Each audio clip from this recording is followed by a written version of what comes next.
함께 인사하도록 하겠습니다. 예수님 이름으로 축복합니다.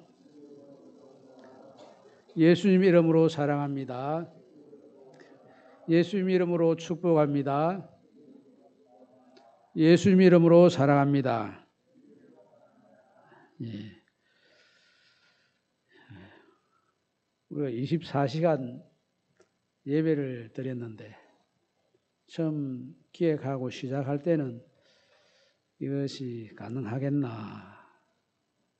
실패해도 우리에게는 큰 영적 자산이 쌓일 것이고 또 잘 굴러가도 더욱 큰 발견을 하게 될 것이다. 이렇게 생각했습니다. 그런데 그 24시간 예배를 드린 다음에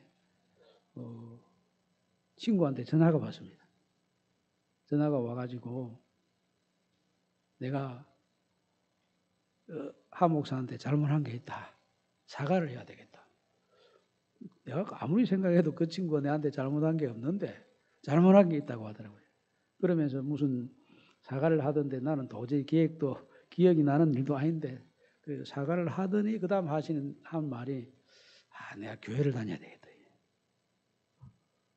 지금 집이 어디냐 하니까 그 친구 집이 사하구인 줄 알았는데 사하구에 지금 재개발하는 중에 있어서 집이 덕천동에 있다고 하더라고요. 덕천동은 우리 교회하고 너무 거리가 멀어서 내가 신앙생활을 하는데 친구 교회 갔으면 좋기는 좋겠는데 너무 멀어서 안 되겠다. 가까운 데 교회를 좀 추천해 달라. 내가 뭐 덕천동에 어느 교회를 추천해야 될지 잘 모르니까 목사님을 직접 만나보고 그게 뭐 내가 병을 잘 고친다 뭐 한다 이런 거 주장하는 사람들은 그거 좀 조심해야 되고 그 병을 고치든지 뭐 이렇게 하는 거는 하나님이 하시는 일이 사람이 하는 일이 아니니까 하여튼 신앙생활에 대해서 신실하게 가르치고 배울 수 있는 분이다 하는 내가 사람 많이 만나봤으니까 뭐 사람 몇 번 이야기해보면 느낌이 오지 않나. 그럼 신실하신 분이다 하면 그 교회 가면 된다 이렇게 했습니다.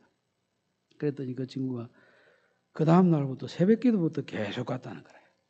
와, 그래서 그 중소기업을 하는 그런 친구인데 평소에 보기에도 굉장히 꾸준하고 성실한 친구인데 이거 신앙생활 딱 한 번 하겠다고 마음 먹고는 새벽기도부터 쭉 갔다 해서 이야 참 하나님께서 우리 교회에 은혜를 주시고 또 그것까지 또 넘쳐났나 이런 생각이 자의적으로 그렇게 해석을 했습니다. 근데 그 친구가 이제 자기가 재개발이 되면 꼭 우리 교회 오시겠다 이렇게 약속하고 나는 아침마다 우리 교인들한테 보내는 그 문자 메시지를 보내줄 테니까 그걸 2번, 3번 꼭 읽고 기도하라고 그렇게 이야기했습니다. 그렇게 했다고 처음부터 아멘, 할렐루야 이렇게 답이 왔더라고. 야, 니 아멘 하는 건 어찌 알았을 텐데 할렐루야까지 어찌 왜 안 나와? 그래. 야, 내가 새벽에 가서 딱 앉아서 읽어보니까 2개 다 해야 되겠더라. 그래서 아멘 할렐루야 했다는 거예요. 그래서 이제 그 친구를 보면서 처음 새로운 일이 시작될 때, 새 하늘과 새 땅이 시작될 때 정말 회개하는 마음으로 출발하는 사람은 다르구나. 왜 회개를 해야 되냐면 천지 만물을 창조할 때 창세기 말씀해 보면 땅이 혼돈하고 공허하며 흑암은 깊은 위에 있고 이렇게 되죠. 그 위에 하나님의 말씀이 임하니 빛이 생기고 말씀대로 생물이 생기고 사람이 만들어졌습니다. 새로운 세계도 새로운 세상이 오기 전에 창조하기 이전의 모습이 그대로 나타납니다. 땅이 혼돈하고 공허하며 흑암은 깊은 위에 있고 그 위에서 새 하늘과 새 땅의 일이 전개가 됩니다. 그리고 우리 앞에 정말 혼돈스러운 시대가 있다. 너무 깜깜해서 뭐가 뭔지 알 수 없다. 그러면 하나님께서 새 날을 보여주시기 위해서 새 땅을 보여주시기 위해서 계획이 있어서 그런 일을 하셨다. 이렇게 생각하고 그때 내가 무엇을 회개하고 새 시대를 준비하고 맞이해야 될 것인가. 이렇게 회개하고 준비를 하면 틀림없이 새로운 시대가 열립니다. 오늘 말씀을 읽은 베드로 시대는 안에는 이단이 교회에 들어와가지고 교회를 어지럽히고 있었습니다. 바깥에는 로마 제국 박해가 극심했습니다. 안을 봐도 혼란스럽고 바깥을 봐도 어둡고.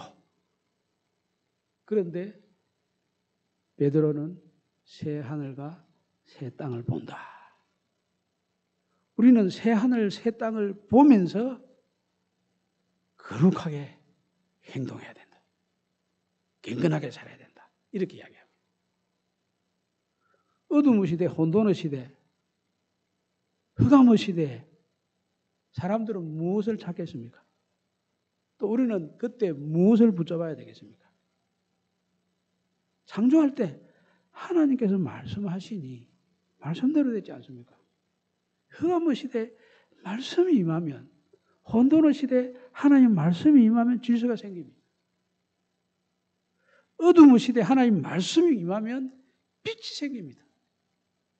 여기 이사야 시대도 마찬가지입니다. 새 하늘과 새 땅 이야기 여기도 나오지 않습니까?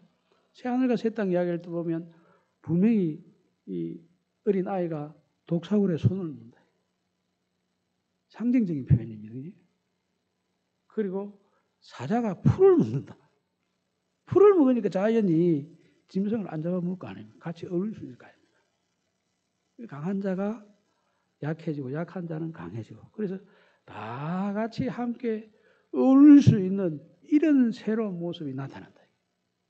근데 그 앞에 무슨 일이 있었냐 하면 이 이사야 11장 말씀 바로 앞에 보면 아수르 멸망 이야기가 있습니다. 아수르는 전에 여러분들이 최한철 선교사님 오셔서 대형 박물관에 아수르에 대한 그 조각들이 어떻게 그려져 있다고 설명을 쭉 하는 것을 들었습니다. 역사상 가장 잔인한 사람들이 그 사람들입니다. 가장이라고 하면 그렇지만 가장 잔인한 사람들 중에 한 자리를 차지하는 제국이 아수르 제국입니다. 사람 껍데기를 벗겨가지고 뭐 말을 표현하기 좀 그렇습니다. 그래가지고 죽였다니까 얼마나 그게 참 끔찍합니까? 근데 이 사람들이 아수르 제국을 가지고 있을 때 이스라엘이 우상 숭배함으로 이 사람들을 끌어들여 가지고 매로 사용했습니다. 하나님께서 이스라엘 백성들에게 정신 차려라. 우상 숭배가 되겠나? 그래가지고 우상 숭배한 것에 대해서 아수르를 들어서 징계하는 교육하는 도구로 사용하려고 아수르를 보냈습니다. 그런데 이 아수르는 교육하라고 보냈는데 교육을 하는 게 아니라 두들겨 패 죽였습니다.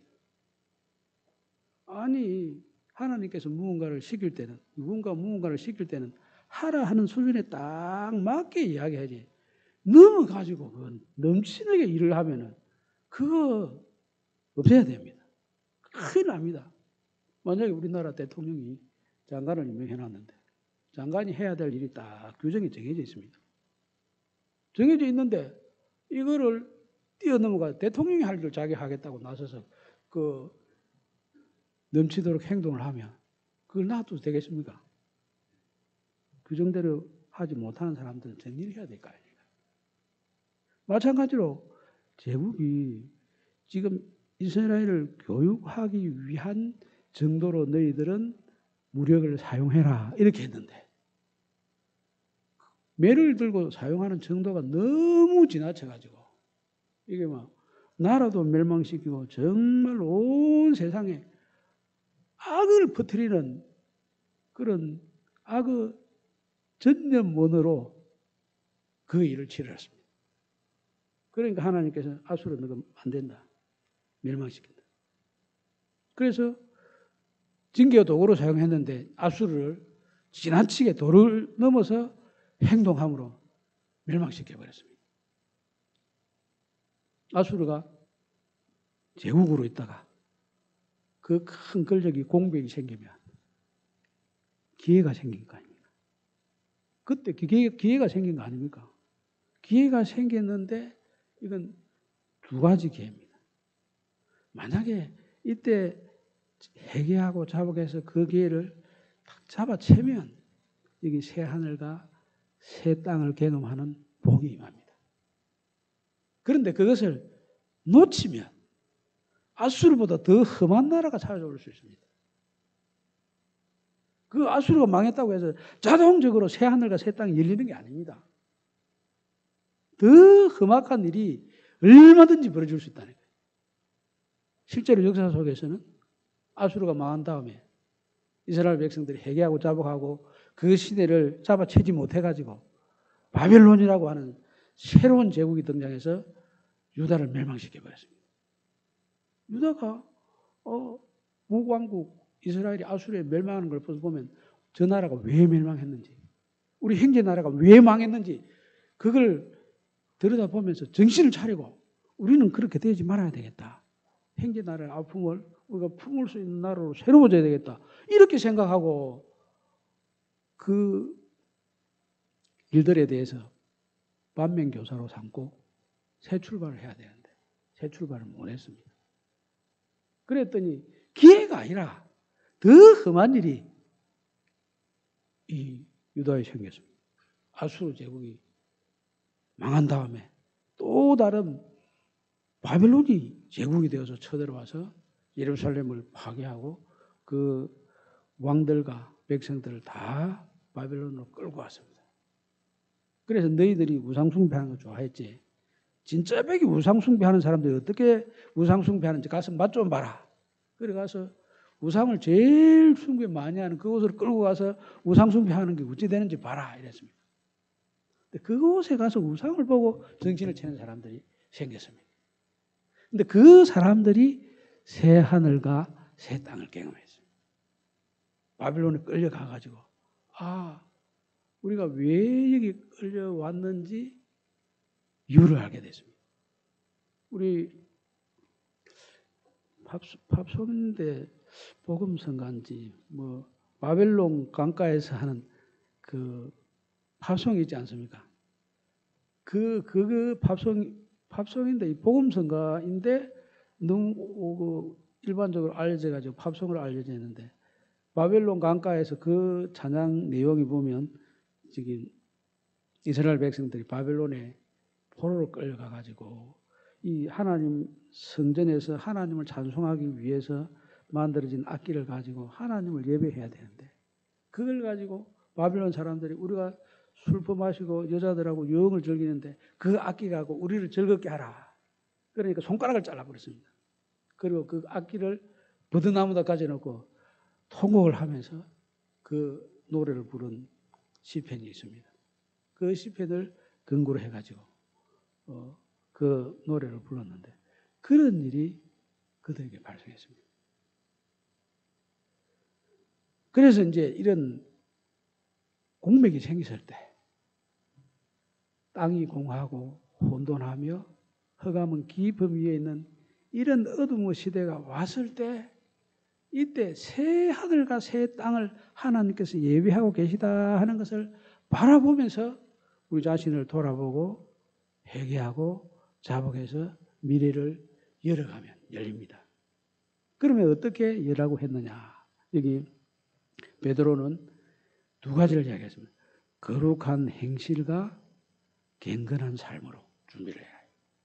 경건한 삶은 예수님을 닮은 모습으로 살아가라는 겁니다.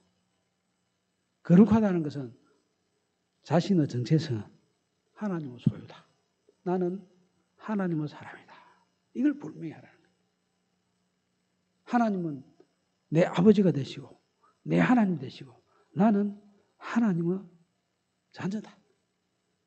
나는 땅에 속한 사람이 아니라 하늘에 속한 사람이다. 그래서 하늘의 자녀로서 하늘에 속한 사람답게 내 자신을 세워가는가. 그렇게 되기 위해서는 반드시 하나님의 영이 우리 속에서 작동을 해야 됩니다. 사람이 일취월장 한 단계 도약을 하기 위해서는 반드시 성령의 역사가 있어야 돼요. 거듭나기 위해서 성령의 역사 없이 거듭날 수가 있습니까? 성령께서 역사하셔야 예수님이 내 구주다 하는 것을 알고 그것을 영접한 그 사람이 거듭난 사람이 됩니다. 예수님은 유대에서 태어나서 유대에서 십자가에 달려 죽은 그런 사람일 뿐이다. 그런데 그분이 나의 구세주시다 하고 영접을 하는 것은 성령께서 역사하지 않으면 그와 같은 것을 받아들일 수가 없습니다. 여기서도 보면 하나님의 영의 역사에 대해서 7번이나 이야기를 합니다. 하나님의 영이 역사해야 새 하늘과 새 땅이 열린다. 우리나라에도 이 교회가 들어와서 신분을 바꾼 큰 일이 있었습니다. 이제 캐나다에서 에비슨이라고 하는 선교사가 한국에 들어와서 이제 고종 황제의 주치의가 됐습니다. 그런데 주치의 역할을 하는데 그때 그 장티푸스 이질이 유행을 해가지고 굉장히 전염병 때문에 고생을 많이 하고 있는 그런 때였습니다. 그런데 이 에비슨 선교사님이 어디를 갔느냐 하면 백정을 찾아요. 백정. 그 양반 중에도 전염병에 걸린 사람이 많이 있었을 것이고 왕실에도 걸린 사람이 많이 있었겠지만 이 사람이 가장 비천한 백정 박성춘 씨를 찾아갔습니다. 찾아가가지고 고종 황제의 주치되는 이 사람이 자기를 딱 찾아오니까 박성춘 이 백정이 깜짝 놀랐습니다. 그럼 완전히 집도 백정의 집이니 어떠했겠습니까? 근데 그곳에 가서 고름을 짜내고 치료를 하고 계속 정성들게 이렇게 하니까 뭐 치료를 잘 했는지 약이 좋았는지 또 어떤 사람은 고종 황제의 의가 백정을 찾아온 그거 자체에 놀라가지고 병이 나왔다 이렇게 하기도 합니다. 그럴 수도 있지 않겠습니까? 깜짝 놀랄 일 아닙니까? 아니 양반들도 그런 치료 대접을 못 받는데 어떻게 백정을 찾아와가지고 동네 사람들도 이 백정은 무등하다고 근처에 가지도 않았습니다. 조선 사람들 옆에 가지도 않았어요. 그런데 고종의 의되는 이 에비슨 선교사가 백정을 찾아가서 그 사람에게 치료를 하고 약을 주고 처방을 하고 그와 정말 인간적으로 대우를 해주었습니다.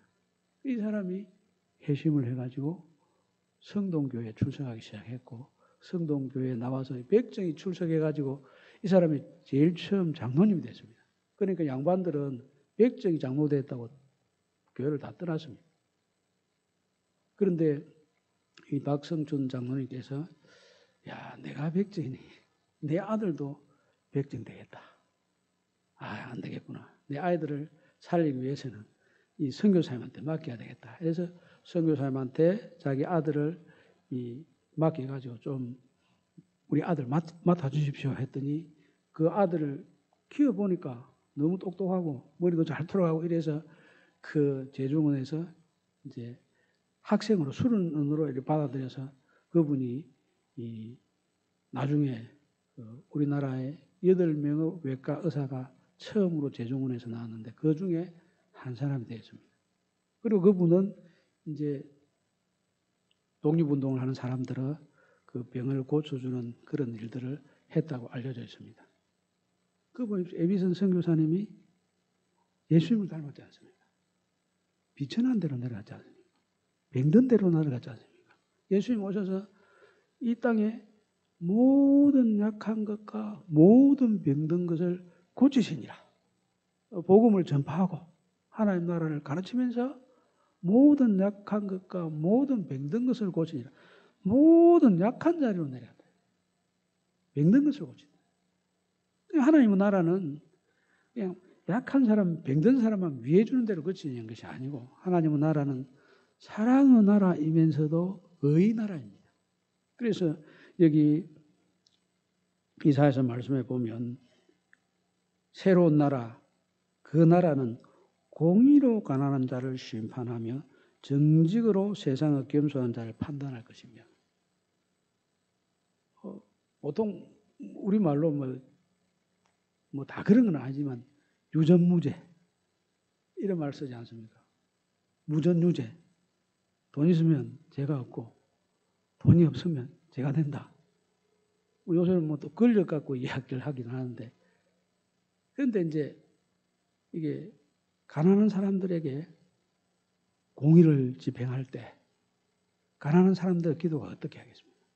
내가 억울하니 내 잘못을, 내 죄를 없애해 주십시오 이렇게 하겠습니까? 가난한 사람들이, 힘없는 사람들이 바라는 것은 공의롭게 나를 판단해 달라. 내가 공의롭게 판단받는 것처럼 나처럼 억울한 사람이 이 재판을 통해서 또 생기면 안 되니까 다른 사람에게도 피눈물을 흘리지 않는, 나로 인해서 다른 사람도 피눈물을 흘리는 일이 없이 재판을 해달라. 이게 공의 아닙니까? 나도 의롭게 살고 상대에 대해서, 어느 누구에 대해서 다 공평하게 을을 세우는 거죠. 이게 가난한 자에게 공평한 잣대를 대는 거예요. 가난한 사람들은 뭐 나는 가난해서 죄 지었으니까 나는 죄 없애 주십시오 이게 아닙니다. 뭐 억울해서 가난하게 됐는지 어쨌는지 알 수 없지만 하여튼 잣대를 똑같이 대해달라. 그래야 나로 인해서 다른 사람이 피눈물을 흘리면 그가 수치스럽고 부끄러운 일 아닙니까? 재판이 그렇게 되면 안 되지 않습니까? 그래서 누구라도 똑같이 재판을 해달라. 하나님의 나라는 사랑의 나라이면서도 의를 세우는 사랑입니다. 의가 없는 사랑, 우습게 됩니다. 교회도 우습게 되고 언약적 사랑인데 가정도 우습게 되고, 분명히 하나님의 나라는 언약의 나라이기 때문에 십자가도 의가 분명히 서 있는 십자가고 무한한 사랑이 담긴 십자가입니다. 그래서 예수님은 우리를 하나님의 의를 입혀주시기 위해서 십자가에 달리셨고, 그 의를 입혀주시되 하나님께서 무한한 사랑으로 우리를 입혀주셔서 의를 세워주셨습니다. 지금 이 무더운 시대는 우리에게 새 하늘과 새 땅을 바라보라, 이걸 요청하지 않겠습니까? 이전 시대는 이제 지나갔다. 이전에 사계절이 뚜렷한 대한민국 그 복된 모습은 이제 다시 찾기 힘들 것이고, 지금처럼 여름 되면 엄청나게 덥고 겨울에는 이상기온 때문에 어찌 될지도 모르는 이런 시대가 우리 왔다. 그러면 이걸 보고서도 우리는 새로운 시대를 준비해야 되겠구나. 자연에 대해서, 자연 현상에 대해서 새로운 시대도 준비해야 되겠지만, 우리가 하나님 앞에서 하나님을 만날 그 날을 바라보면서 우리의 신앙생활도 다시 한번 정비를 해야 되겠다. 이런 마음을 가지시고 하나님의 소유된 정체성, 또 예수님 닮아가는 그런 모습의 삶, 이것을 통해서 새 시대를 잘 준비해서 하나님께서 예비하신 새 하늘 새 땅을 꼭 경험하시고, 그 좋은 새 하늘 새 땅을 온 이웃과 더불어 누리는 우리 성도님들이 다 되시기를 우리 주님의 이름으로 축복합니다. 아멘. 지금 함께 일어서셔서 하늘 소망 찬양하겠습니다.